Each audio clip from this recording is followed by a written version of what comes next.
Hi everybody, in this video I'll be showing you how can you fix WhatsApp chat backup loading or stuck while loading to Google Drive. So to fix the stuck unloading WhatsApp chat backup on Google Drive, first you have to ensure that you have a stable internet connection. You could swipe down and go to the internet that you're connected to. You could restart it or maybe reconnect it. That should be able to help. If not, you also want to make sure that your Google account is linked correctly. And you could also try restarting your device. Sometimes it could be due to the outdated version as well. So head over to your Play Store and on the search bar type in WhatsApp and make sure to update the WhatsApp application. That might be able to help.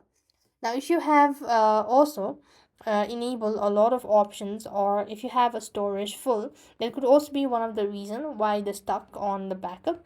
So you might want to make sure to delete some of the unnecessary stuff and make sure to free up the space.